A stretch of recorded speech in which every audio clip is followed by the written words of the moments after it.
लोक मौसीकी, जिसे अवामी मौसीकी भी कहते हैं, ये क्लासिकी और नीम क्लासिकी मौसीकी से ज्यादा आम फहम और लोगों में मकबूल होती है।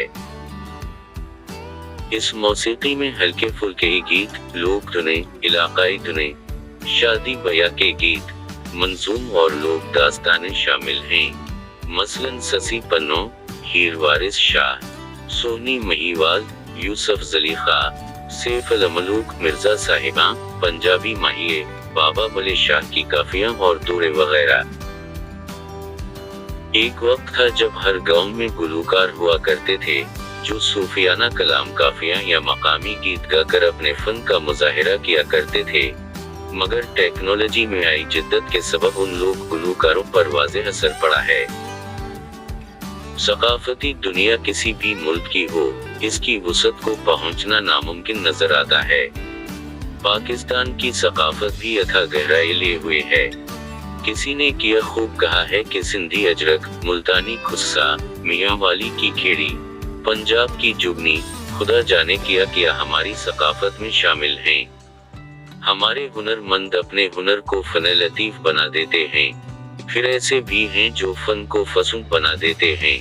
सूफियाना कलाम, लोक मौसीकी और लोक कल्चर भी हमारी सकाफत का ही हिस्सा है। सिंध की सरजमीन फकीरों के राग रंग की अमीन है और ये राग रंग हमारी सदियों पुरानी सकाफत का हिस्सा है।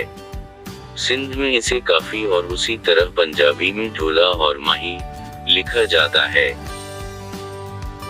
आज हम आपको सुनाएंगे दास्तान एक मुमताज सिंधी लोक फनकार की, जिसका नाम है अलन फकीर, जिनको हमसे जुदा हुए 14 बरस बीत गए, लेकिन उनकी आवाज का सेहर आज भी बरकरार है।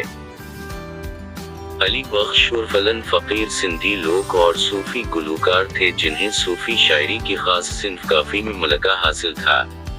अलन फकीर 1932 को जामशोरो, सिंध में पैदा हुए। असल नाम अली बख्श था, लेकिन अलन फकीर के नाम से मशहूर हुए। रेडियो और टेलीविजन पर यकसा मकबूल थे। अलन फकीर को फन्नी दुनिया में मुतारफ कराने का सिरा सिंध के अदीब, दानिश्वर और माहिर सकाफत मुमताज मिर्जा के सर जाता है। अलन फकीर ने सिंधी, पंजाबी, उर्दू, सराइकी और दूसरी बहुत सी जुबानों में गाने और सूफियाना राग गाए, लेकिन मोहम्मद अली शकी के साथ गाया जाने वाला नगमा तेरे इश्क में जो भी डूब गया, इसे दुनिया की लहरों से डर न किया, अलन फकीर की फन्नी शोहरत में इजाफे का बायस बना। इसके अलावा उनका एक मिली नगमा, इतने बड़े जीवन सागर में तूने पाकिस्तान दिया, भी बहुत मशहूर हुआ। इन्होंने अपनी गायकी की बदौलत कई अवार्ड हासिल किए, उनमें उसी की दिहाई में मिलने वाला सदारती अवार्ड शामिल है। उनका इंतकाल 4 जुलाई 2000 को हुआ, मगर वो आज भी अपने चाहने वालों के दिलों में जिंदा हैं।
तेरे इश्क में जो भी